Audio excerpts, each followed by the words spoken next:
All right, let's keep it going with our video lecture for chapter number 4. We're looking at Rome once again, part 3 now. So, Roman expansion. So the Romans, by 270 BCE, as a republic, the Romans controlled the entire Italian peninsula. So they conquered the city-states and territories and colonies of the Greeks. They overthrew and conquered the Etruscans, and now they control the Latin people control all of Italy. And little by little, they're going to start expanding, right? Conquering, along the Mediterranean Sea. You see all these areas, and they'll slowly make their way across Europe. One of the first places or one of the first reasons, or the main reason they're able to conquer so much, and they're so successful at doing this, is because of their military. They have the super organized military that we call the legions. And with the military, they're able to defeat enemies, conquer them, and instead of like absolutely obliterating them or destroying them, kind of like what the ancient Assyrians would have done, the Romans, once they conquer you, they kind of make you a deal, very similar to like the Persians, and they'll tell you, look, you are now part of, you have the chance to be part of the Roman, territory. You have to adopt Roman culture. You have to pay taxes to Rome.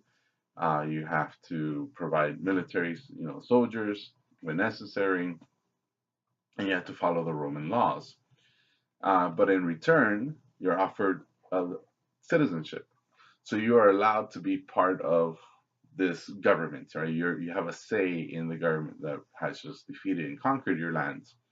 So many times people actually want to join Rome, because if you're like some small city, and you have the opportunity to join, this fast-growing republic, then it's kind of like worth your while maybe to be part of Rome. Because if you're a citizen, then you have all your like these whole new doors open up for you, and you could have new business opportunities that you might not have had before. So there is some incentive to want to join Rome, whether it's military or economic incentives. So the point is that Rome controls all of Italy, and then they start spreading elsewhere. One of the first places they go to is to Greece, right? And like I said, they defeated the Greeks in Neapolis, right, in southern Italy. They fought against the Macedonians of, in northern Greece. Then they fought against all the other Greek city-states, whatever was remaining of the Hellenistic kingdoms, right, the leftover kingdoms after Alexander. And once they conquered the Greeks, and it was, bloody and violent and destructive, um, the Romans went on to conquer other parts, right? They conquered Egypt, they conquered Judea, Anatolia, Syria, which is, big chunks of the Middle East. So here we go, right? Here we see this is, Italy. They conquered the Greek areas, which would have been around here. Anatolia is Turkey, which is here. Um, Palestine, Levant, Israel, Judea, right? All this is over here, right? That's Middle East. Syria would be here. Mesopotamia would be here, right? Egypt would be down there. So the Romans conquer all these different regions little by little by little by little. And eventually we see this kind of like growing in size, right? So this is 70 BCE. And this would be parts of Spain, parts of France, parts of North Africa, Greece, Turkey, right? And they keep getting bigger and bigger and bigger and bigger. Then they go into Western Europe, right? So Western Europe is basically like if you divide Europe right down the middle, right? From Italy westward, right to the left. That's all Western Europe, right? So places like Britain and France, Germany, and Spain, right? All of that's Western Europe, and all of this will eventually fall under Roman control. So they conquered these areas, right? Back then, France was known as Gaul, and Britannia is what we call Great Britain or England. Germania is Germany, right? And here we have these kind of like small tribal kingdoms. They were called the Celtics or the Celtics or the Celts. And they were, they fought and they resisted, but eventually the Romans were able to overcome them and defeat them and force them into submission.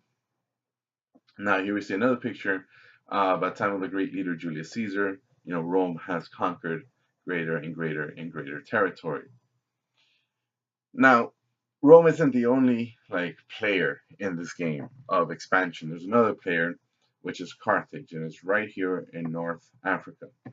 And Carthage was a Phoenician city, and the Carthaginians controlled large parts. They had their own kind of empire in North Africa, and controlled parts of Spain. So as these two kind of territories were growing bigger and bigger in size, it would kind of eventually lead to this showdown between the two. And we have three wars called the Punic Wars between Rome and Carthage. And basically, they trade victories back and forth. Like the Romans win the first one, the Carthaginians win the second one, and then the Romans come back for round three. And the end result is that the city of Carthage is destroyed. They burn down the city. The inhabitants get enslaved. You see a picture of this of the destruction of Carthage. The survivors, all of them are sold into slavery. Legend has it that they throw salt in the fields outside of Carthage so that you can't grow food anymore, or it'll take a long time for the soil to recover.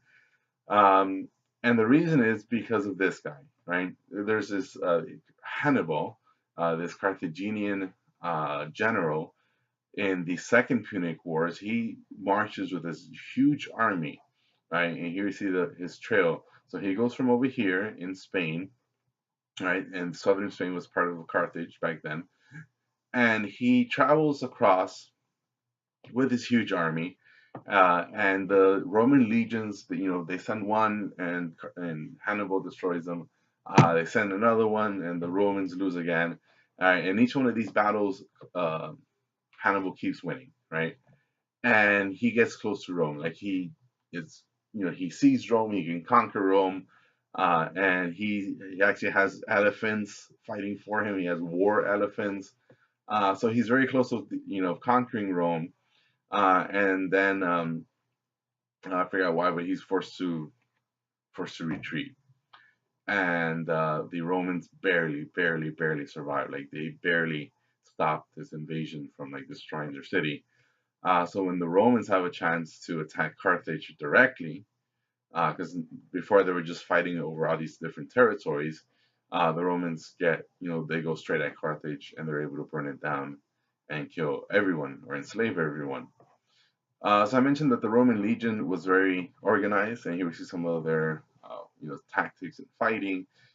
Each camp that they will set up, right, was organized the same way. Everything's organized, nice and neat, and the division of the soldiers and stuff like that is kind of like the standard organization of any military to this day.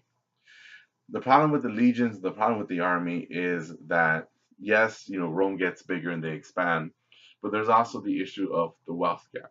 And wealth gap is basically when the rich get richer and the poor get poorer. So what happens?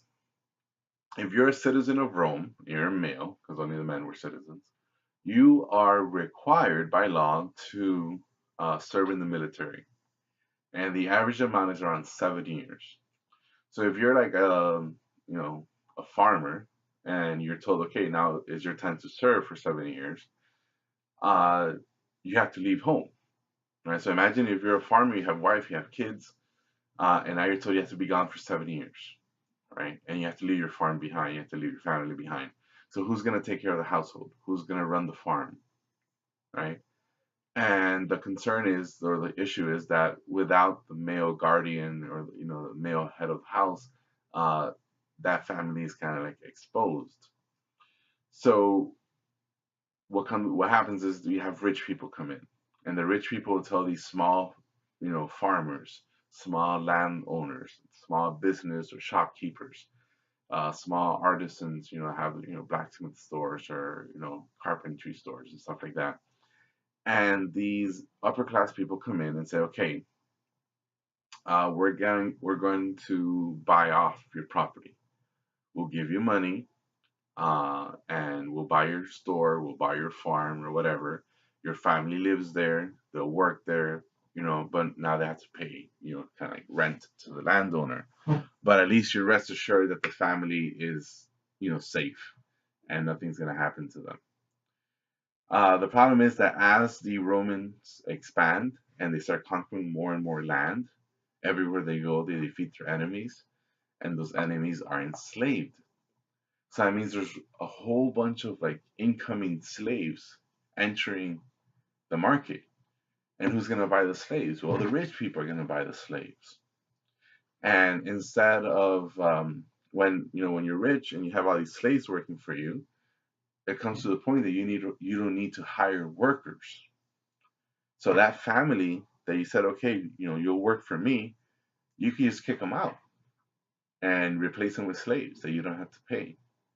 So we see an expansion of slavery connected with an expansion of territory um, expansion of territory connected to this wealth gap, right?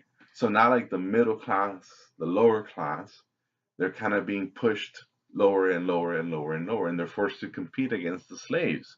And there's more and more slaves than ever before because every citizen has to go fight and conquer and win in battle, in war. So, and this continues. This continues for decade after decade after decade. By 70 CE, in the Common Era, right? This is Rome, right? And at this point, it becomes an empire. It's not a republic anymore. And Rome is, or at that time, it becomes the largest empire ever and the greatest empire ever at that time, right? And this is as big as it ever got, right? And they controlled all of the Mediterranean. And in fact, they had a nickname, Mare Nostrum, right? Which kind of sounds like Spanish for Nuestro Mar, right? RC. And Rome controlled the entire Mediterranean, controlled all the trade across the Mediterranean, right? They kicked out the competitions, whether it was the Greeks or the Carthaginians or anyone else. So Rome controls all of the sea, all the Mediterranean, all the trade in, the Mediterranean world, right? This is what we call the Mediterranean world, right? So we see parts of the Middle East, we see parts of Europe, and we see parts of North Africa. And all of this we call the Mediterranean basin or the Mediterranean world. And we're going to see how Rome becomes or turns into the empire. The republic becomes the empire. All right, we'll talk about it in the next video.